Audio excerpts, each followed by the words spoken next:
total domination. Last season, Manchester United ran away with their 6th Premier League title in just 8 years. Satisfied? Complacent? Not at Old Trafford. The taste of defeat hurts too much for this side ever to lose its hunger for success. But not even they had won the title 3 years running. That was the aim. We begin our review with Sir Alex Ferguson, who knew back in July that his team were favourites again. We know next year it'll be tougher, but then it'll be tougher for the rest too. Everyone keeps saying, yeah, this one's going to throw a challenge and that one's going to throw a challenge. The important message, as far as I'm concerned, from our players is that we'll be a challenge to everyone. And life for United's rivals hardly got any easier when one of the world's top goalkeepers, Fabien Barthez, arrived at Old Trafford.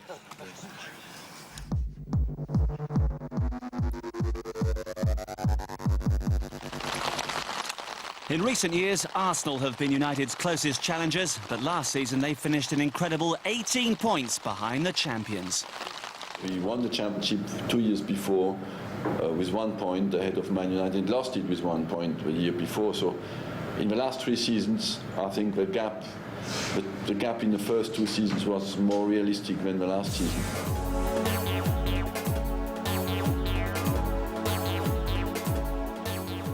David O'Leary's Leeds side finished 3rd last season. Good enough for the Champions League, but they needed to improve their challenge domestically.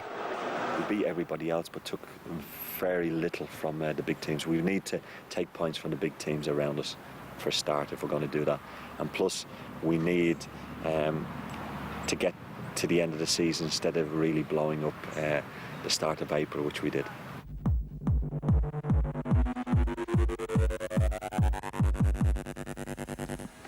Liverpool have a depth in their squad that can rival any in England. Manager Gerard Houllier now had to convert that potential into silverware. At the end of the day, if you look at the table and the teams that finished 1st, 2nd and 3rd, they were more often above us than below us, so that's justice.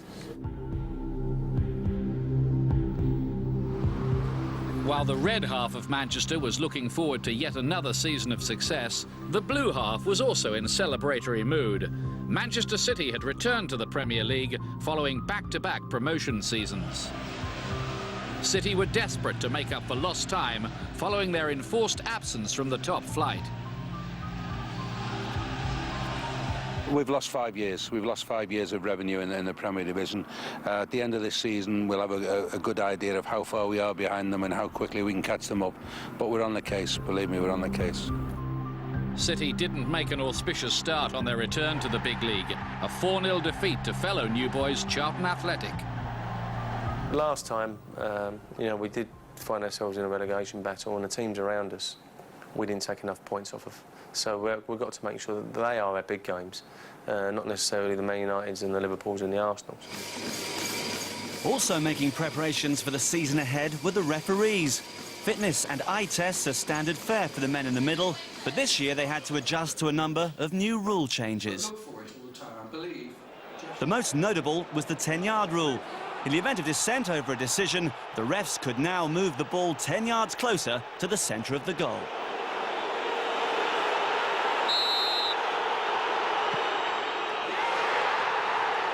We will be encouraging referees this season to use their man management skills, to manage the game, manage the players and communicate with the players, but they must apply the law. But the first Monday night game of the season, when Liverpool travelled to Arsenal, was a fiery encounter. Gary McAllister was sent off on his club debut. Patrick Vieira was sent off for a 2nd consecutive game. Dietmar Hamann soon joined them. No goals, 3 sent off. It was back to the drawing board for Mr. Don & Co.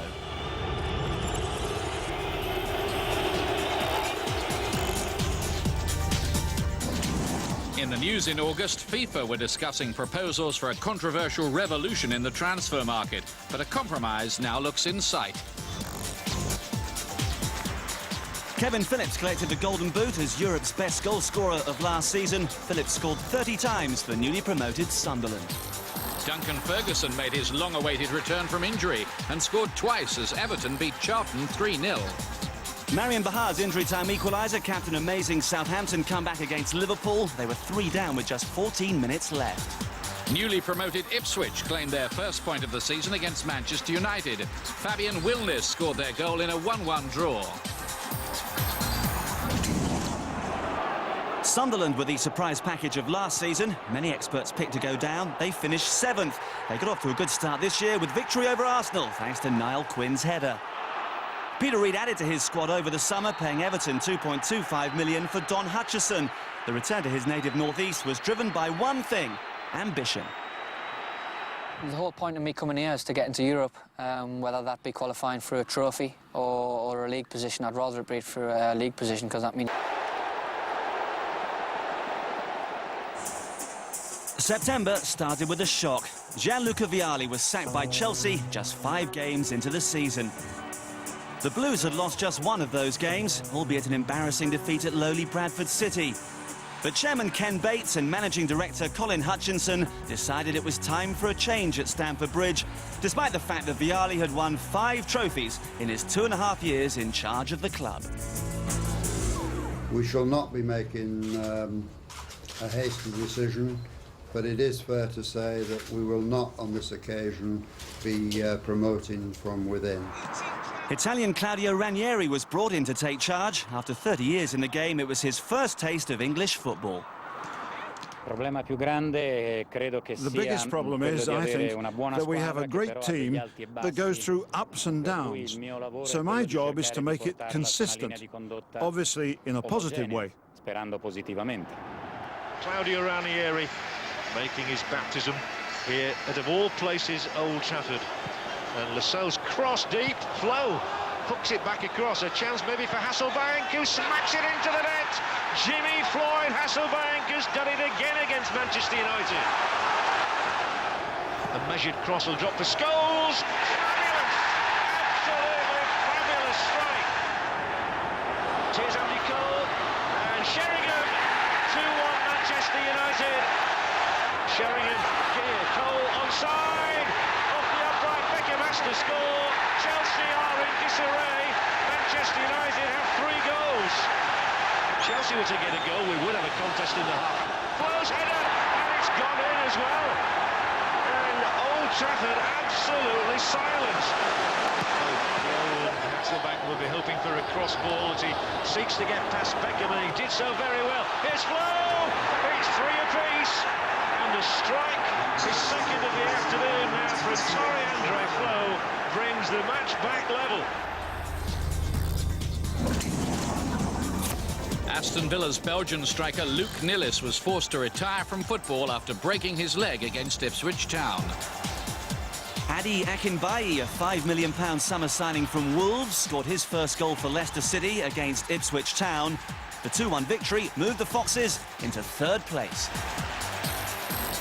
Liverpool signed German international Christian Ziege from Middlesbrough for £5.5 million.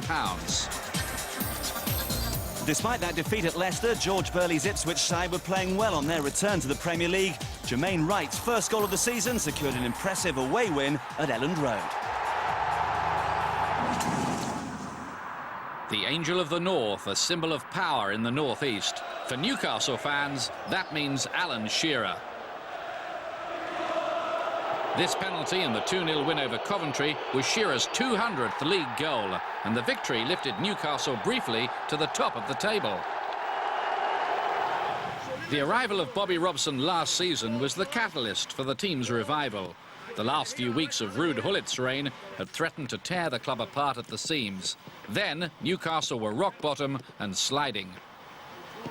We were on our way down towards the nationwide league. There was no doubt about that. I mean, that was clear for everyone to see. The camp wasn't happy.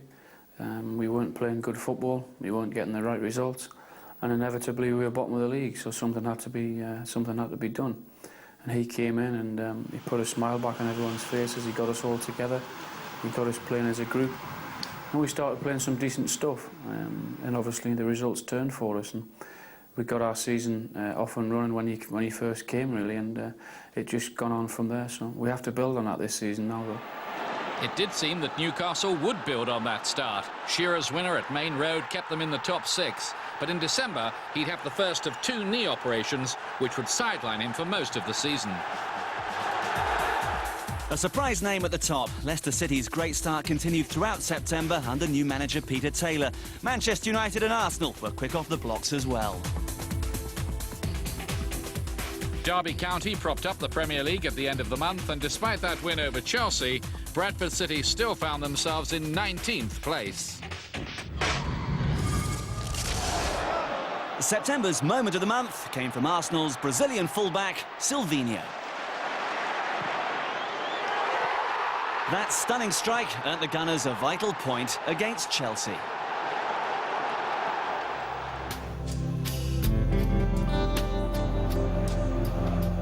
Jim Smith began his colourful managerial career over 30 years ago at humble Boston United. Back then, Jim had hair, and he did everything from painting the seats to selling the raffle tickets. Times have changed, but Jim's love for the game has endured. But Derby's tough start to the season would test Smith's devotion. They entered October bottom of the table and the only side without a win.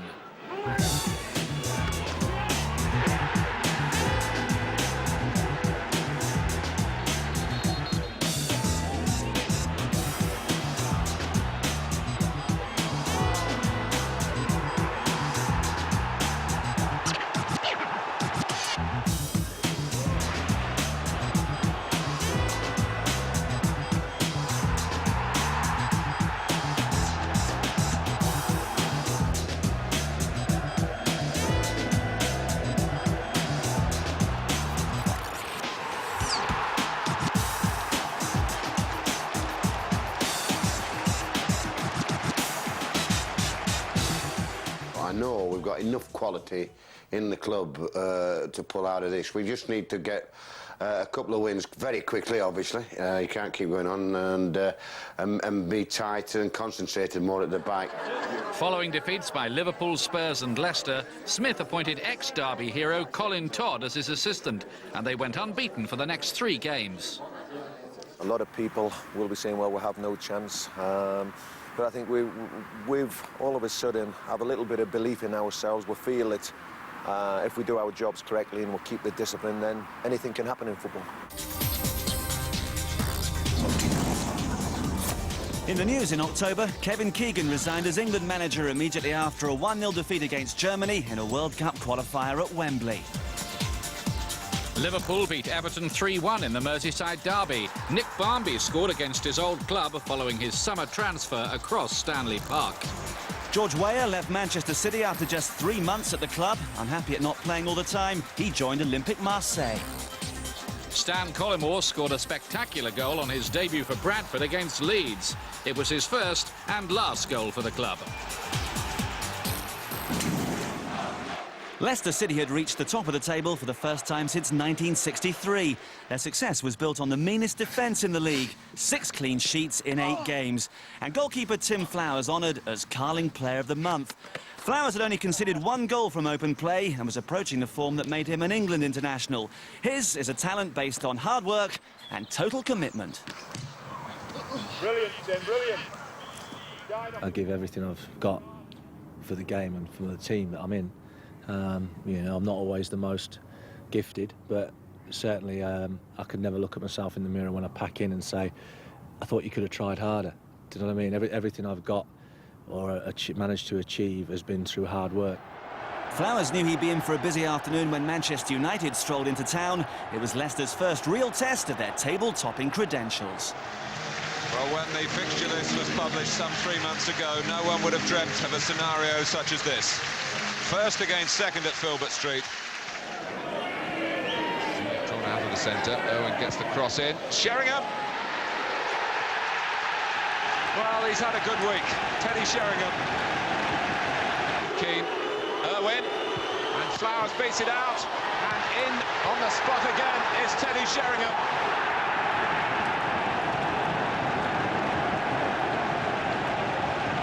Solskjaer from York's pass. It deserves to be 3-0, and it is.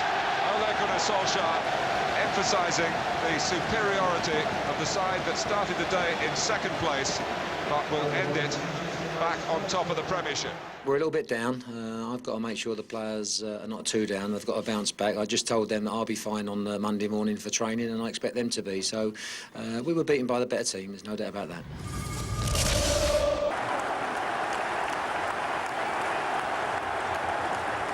Come November, Bradford manager Chris Hutchings was a man under pressure, second from bottom and without a win since August. Following defeat at Charlton, the inevitable happened. Hutchings was sacked. Without a ready-made replacement to hand, Bradford turned to their senior pro Stuart McCall to take charge of the team.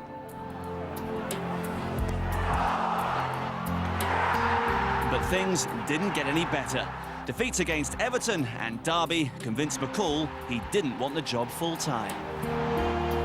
It's too difficult a job to play and manage. Maybe at a lower division club, maybe so, but not in the Premiership, especially when you're struggling. There's just too much, workload's too great, to be honest. And yeah, while I feel as though I'm meriting a place in the side, then I want to continue playing. Bradford then turned their sights north of the border to Scotland and former Hearts boss Jim Jeffries. His goal for the rest of the season, a simple one: survival. We'll be heroes if we finish fourth bottom. Maybe that will not be acceptable for some other clubs that finish fourth bottom, but at least you know, it's not too high a target. And what we've got to do is start winning matches and competing better and getting the balance of the side right and giving ourselves a chance. Jeffrey's first game in charge was against fellow strugglers Middlesbrough, whose own manager Brian Robson was feeling the heat.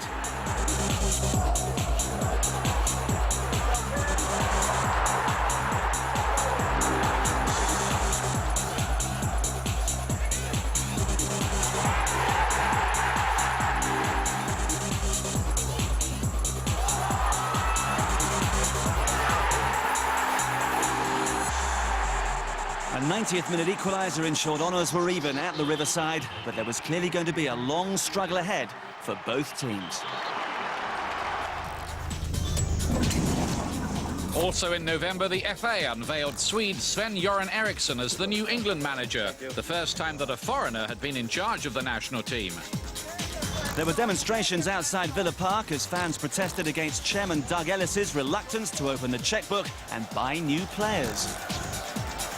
Chelsea boss Claudio Ranieri sold Norwegian striker Tore André Flo to Glasgow Rangers for £12 million.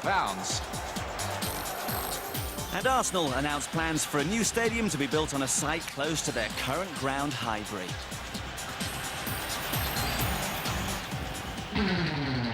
November's big game, Leeds versus Liverpool, and a masterclass from Australian striker Mark Viduka.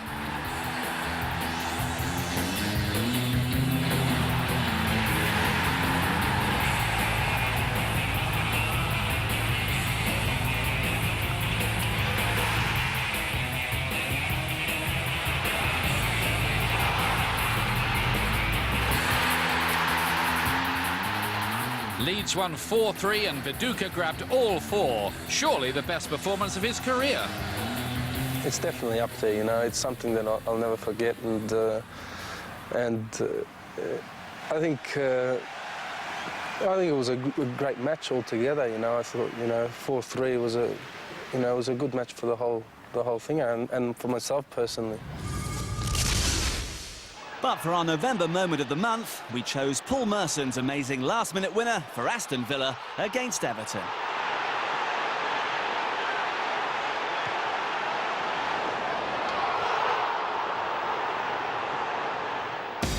Among all the stars that adorn the Premiership, one man stood out in December. Southampton's James Beattie, the 23-year-old hit the richest form of his career.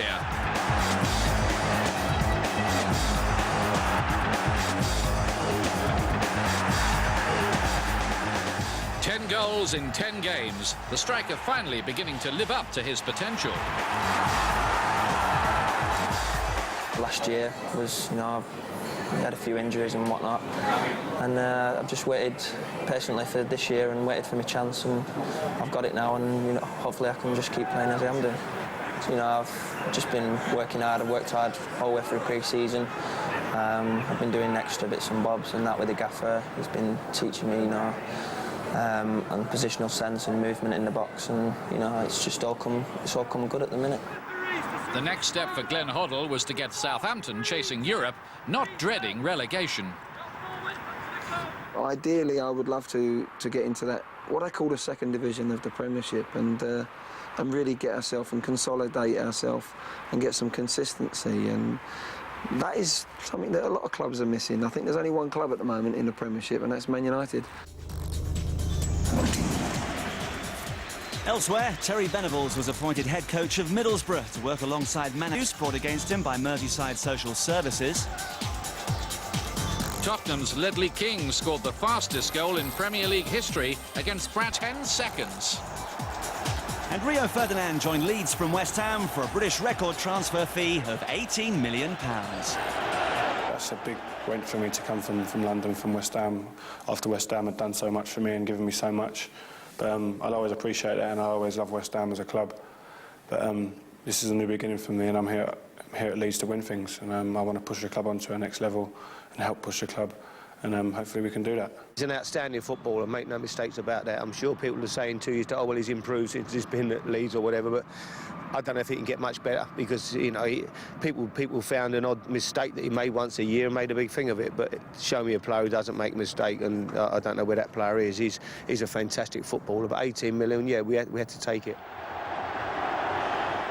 Danny Murphy's free kick for Liverpool inflicted Manchester United's first league defeat at home for nearly 2 seasons.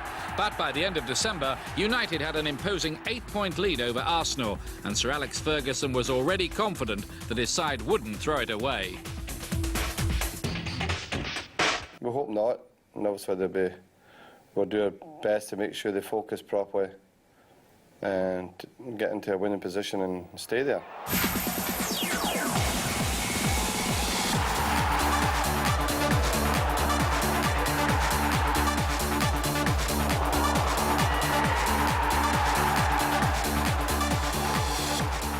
Ferguson's men had dominated the first half of the season, often blowing the opposition away.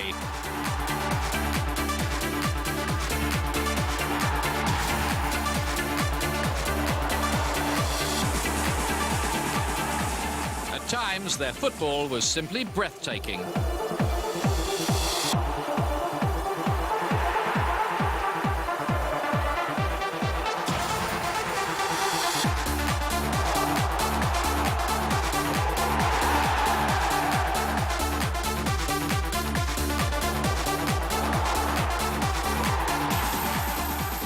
There were contributions from everyone, especially the ageless Teddy Sheringham, having his most prolific season for United. I wouldn't say it was prolific. I would just say that I'm playing in a very good team that's creating chances, and I've been lucky enough to been playing. So some of the chances have fallen to me, and I've put a few of them away. Our moment of the month for December.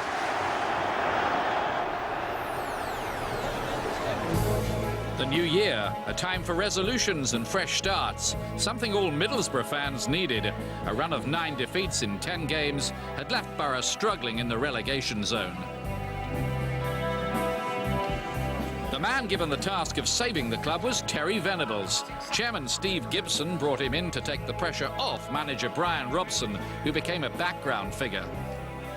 You've got lots to do in a very short time. You know, once you've done something that looks all right, you can't necessarily move on to the next one, because that'll go wrong again. You have to keep at it, keep reminding, and just try and make it a habit. With Venables at the helm, Borough began to grow in confidence. The first step was the victory over Chelsea, which lifted them off the bottom of the table. Borough went unbeaten throughout January, and Venables was starting to knit his expensive squad of individuals into a cohesive unit. Although it's very much a team game, deep down it is an individual game, because it's like a chain on the bike. If the cog one don't work, the whole thing don't go. If you play your game on just hitting the centre forward and he knocks it back, if that centre forward is not performing, that individual, the thing's falling down. During January, Doug Ellis appeased the Villa fans by breaking the club transfer record. He signed Juan Pablo Angel for £9.5 million. Manchester United's out-of-favour keeper Mark Bosnich asked for his contract to be terminated. He was then signed by Chelsea on a free transfer. Dennis Bergkamp finally put pen to paper and signed a 2-year extension to his contract at Arsenal, keeping him there till 2003. And manager Arsene Wenger also signed Brazilian midfielder Eidur from Corinthians for £6 million. At the start of each season, the bookmakers lay down odds as to who they think will be the Premiership's top scorer.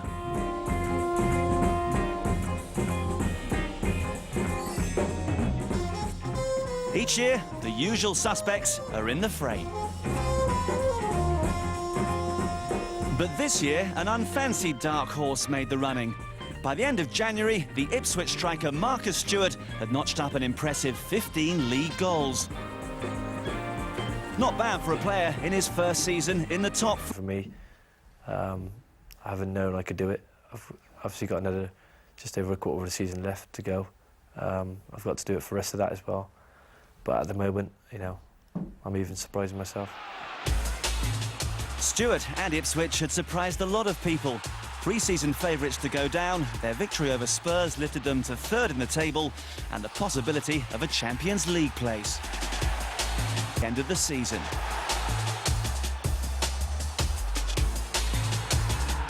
And all this was based on a homespun philosophy. It's very much a family club. Foreign players come here and settle in very well. The fans enjoy the football. We're in the community, it's a small town and everybody feels part of it. But January's moment of the month, time for Bradford keeper Gary Walsh to look away now. Drawing 0-0 with Manchester United and just 20 minutes left, Walsh's air shot against his old club left Teddy Sheringham a simple tap-in.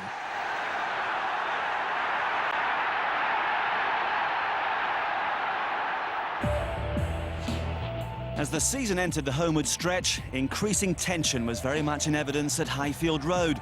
Coventry had been in the top flight for 34 consecutive years, but that run was seriously under threat. A home defeat at the hands of Arsenal on February the 3rd was their fourth on the bounce, and relegation was starting to look more of a probability than a possibility. It's a time to be concerned. It's a time to stay focused. And it's time to be realistic of what's happening. We're in the bottom three. We've never been far away from it the whole season. And we could say we've been unlucky there and unlucky here and dominated games there. But that's where we are and we have to get on with it at the moment. It was their form in October and November that sent Coventry tumbling down the table. Unable to stop the rot, the grim realisation that they were involved in a relegation dogfight began to have an effect on the players. It does get to you. I mean, even when you're on the pitch and you'll be 1-0 down, you're frightened to try things. The pressure does get to you. There's no doubt about that. You do go out there with nerves, but you've just got to try and put them to the back of your mind and just concentrate on what you've got to do and give everything what you can give to try and get 3 points and start moving up the table, because you know the longer you stay down there, the longer it gets to you, and we need to get out of it as quick as possible. Scoring goals had been a problem all season. By February, Craig Bellamy was top scorer with just 4. John Hartson arrived from Wimbledon in an attempt to rectify the situation, and it seemed to work. Hartson scored on his home debut, but that elusive victory still evaded the Sky Blues, though Strachan's approach to the situation never wavered. Just the same as when you come into football when you're 12, 13, just to play and win and enjoy yourself. Nothing more. There's no secret to it. Despite stopping the run of defeats in February with draws against West Ham and Charlton, Coventry were unable to close the gap on Manchester City and Middlesbrough.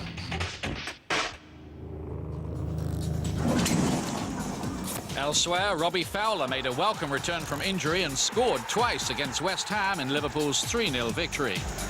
And Liverpool won the first trophy of the season. They beat Birmingham City in a penalty shootout to lift the Worthington Cup.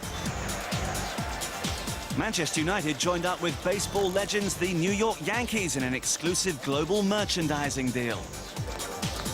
And Sven-Göran Eriksson won his first game in charge of England, a 3-0 victory over Spain in a friendly at Villa Park. Manchester United versus Arsenal was February's big game, a must-win situation for the Gunners and their title aspirations. So here we go. It's Manchester United, leaders of the Premiership, champions-elect again against... Good jockeying that by Gary Neville, and a good block too. Here's Beck in 19 for the season. And Arsenal's misery is complete. It's an absolute hammering. Manchester United have run riot. If we had lost or drawn today, then Arsenal can still harbour thoughts about catching us in the league, and quite rightly, because anything can happen in football. But 16 points and the goal difference we have makes it impossible for Arsenal to get us. 16 points clear with 10 games to go. You had to agree with Ferguson. The title wrapped up in all but name only by the end of February. Everton's Francis Jeffers had his own personal moment of the month for February. In his first league game since September, he marked his return with a goal after just 7 minutes against Leicester. It's a shame he wants to leave Gudjohnsen.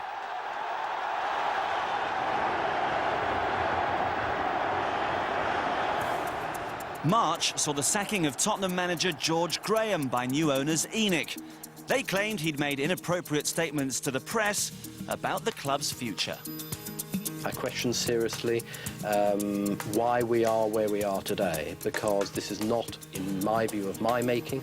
The press comments and whatever, which could have had and could have a seriously detrimental effect on the ability of the club to sign new players, you know, by saying that, you know, we're not ambitious or we're not prepared to spend money. It is totally incorrect. Graham had never enjoyed the full backing of the Tottenham fans as a result of his past successes at Arsenal. But having reached the FA Cup semi-finals, his departure did come as a surprise and provoked a mixed reaction. Well, I don't think it was a good move. I was quite shocked yesterday. I mean, the press have been saying that we're all on his back, but we haven't really been. It's just been a little sort of minority in the sort of East Stand. You know, I was a bit shocked, yeah. I'm sad to see him go. I've been the Tottenham supporter for 57 years, and it did shock me when he first came to the club. But at the same time, he's a football manager, and we're football fans. We want to see our team win. I know people say, oh, I don't want to win 1-0. I do want to win 1-0. Nobody wants to lose. I don't think he should have been sacked. Why's that? Well, I thought he should have been shot. Tottenham's director of football, David Pleat, took temporary charge of the club ahead of their home game against Coventry. And Stefan Everson handed Spurs the perfect start. That was his second league goal of an injury-disrupted season. Les Ferdinand made it 2 before half-time.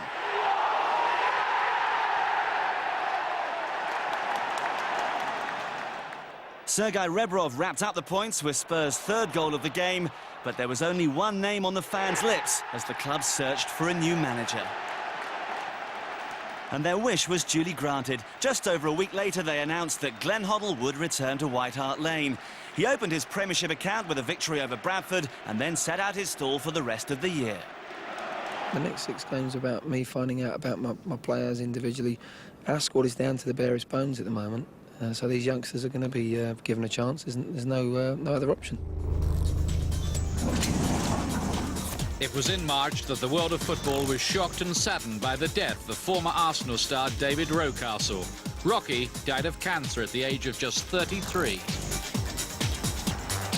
Bradford's Stan Collymore moved to Spanish club Real Oviedo, but less than a month later he announced his retirement from the game. Jim Jeffries continued his clear-out at Bradford. He sold to Andy O'Brien to Newcastle and then striker Dean Windass to fellow strugglers Middlesbrough.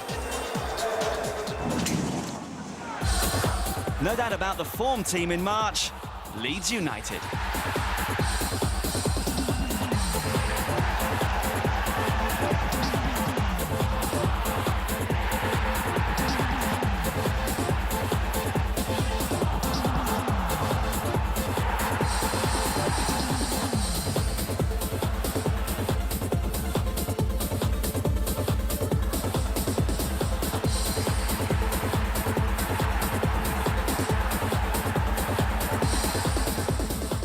Champions League semi-finalists, unbeaten in the Premiership in February and March, United were beginning to come of age. When I took over, people think we've done that. Leeds went further than both Arsenal and Manchester United in the Champions League this year, a notable achievement. But the next step is the hardest, winning trophies. I believe there are great things ahead for this club. It's only a matter of time before we win something. That's our goal. The team spirit here is quite incredible. The magic March moment was Steven Gerrard's blockbuster against Manchester United. Liverpool's 2-0 win gave them their first league double over United since 1979.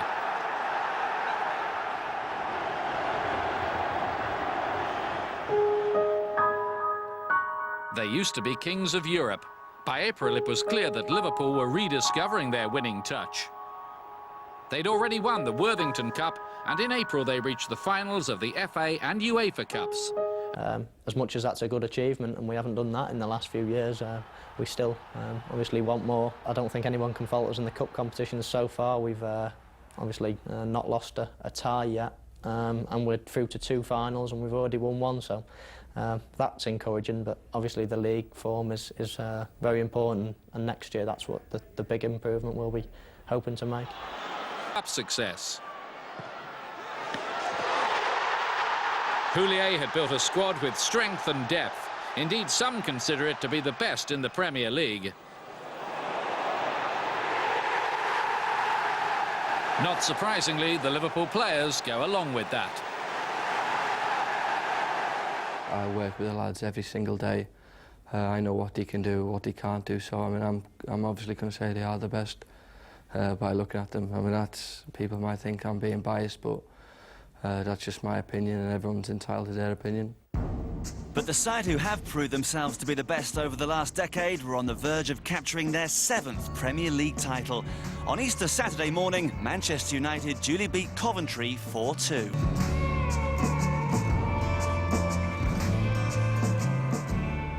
It meant that when Arsenal played Middlesbrough a couple of hours later, the Gunners had to win to keep the title mathematically alive. 2 own goals sealed their fate in a 3-0 defeat. The title was United's. An anticlimax? Not for the United boss, it wasn't. But no, hey, we've won this week championship deservedly, by a country mile, and that team deserved the recognition for it. We're maybe not going to get it, but it won't diminish my respect for that team and what they've achieved.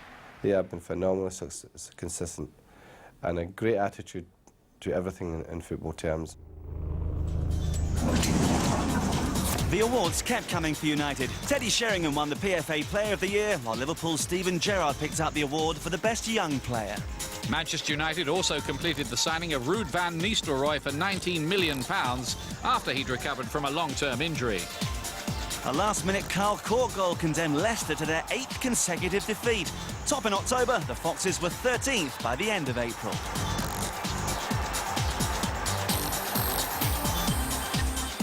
A retrial was ordered by the judge in the assault case involving Leeds players Lee Bowyer and Jonathan Woodgate. Having taken an early lead, they missed 2 penalties and then conceded 2 second-half goals.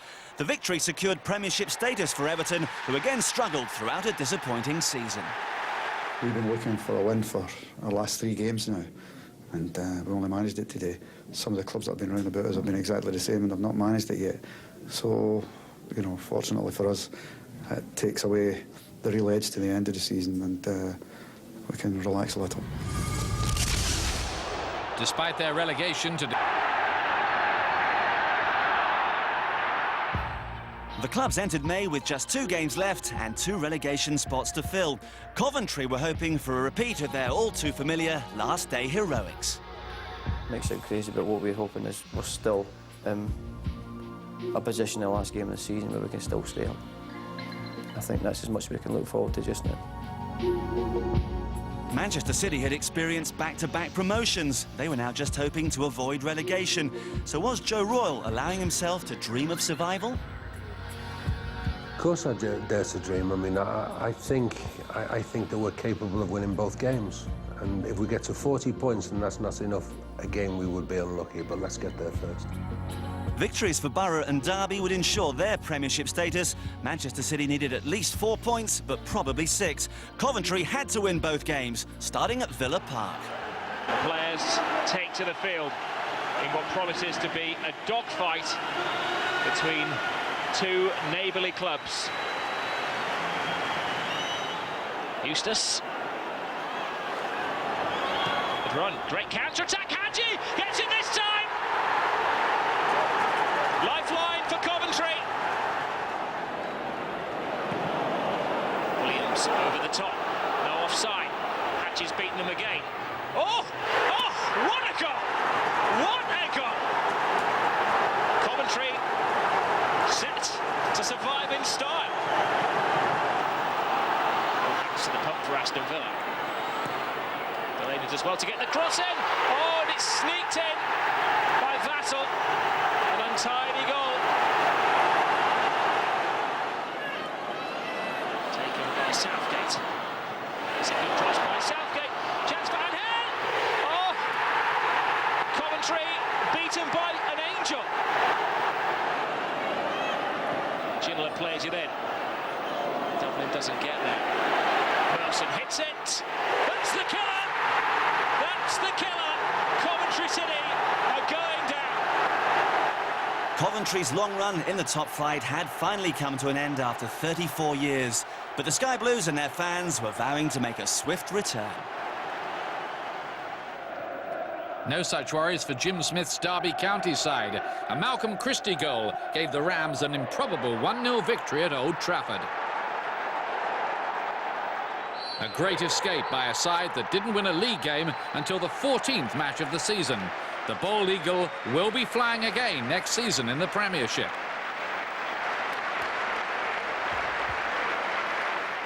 Middlesbrough had gained a point at Bradford, which meant that Manchester City had to win their last 2 matches, starting with Ipswich on Monday night. Things were looking good when Sean Gota opened the scoring with just 15 minutes left. But Ipswich were fighting for a Champions League place, and skipper Matt Holland equalised 3 minutes later.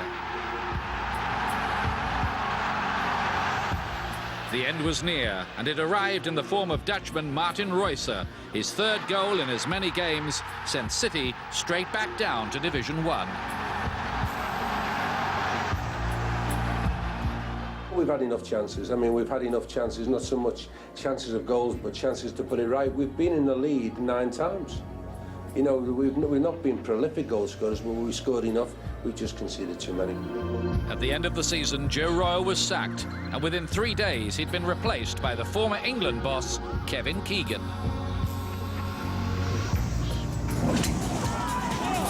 Harry Redknapp resigned as West Ham manager following a disagreement with his chairman over the transfer budget for next year.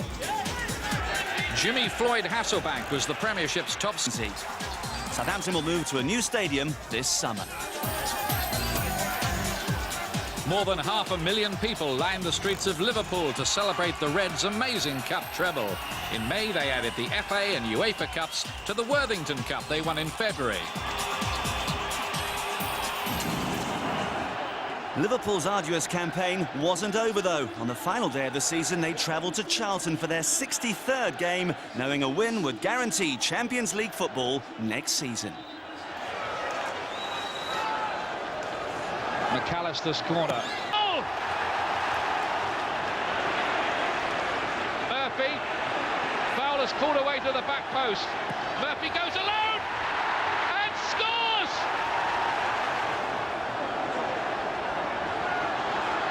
Here's Owen again. It's Fowler. It's 3-0.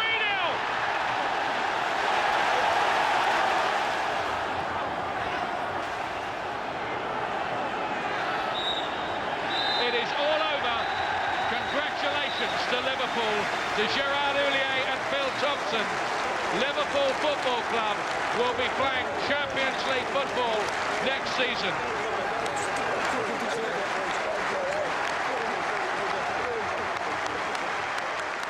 It's been a massive achievement, really, winning 3 cups, which is history in terms of football. I don't think, well, reaching 3 final was already one, but winning the 3 cups and winning this game is absolutely tremendous. So third place for Liverpool, UEFA Cup spots for Leeds, Ipswich and Chelsea. Arsenal will runners-up for the third year in a row. 8 points separated Derby and Manchester City, but for a long time it was much closer than that. Terry Venables completed his miracle at the Riverside, Borough finishing 14th.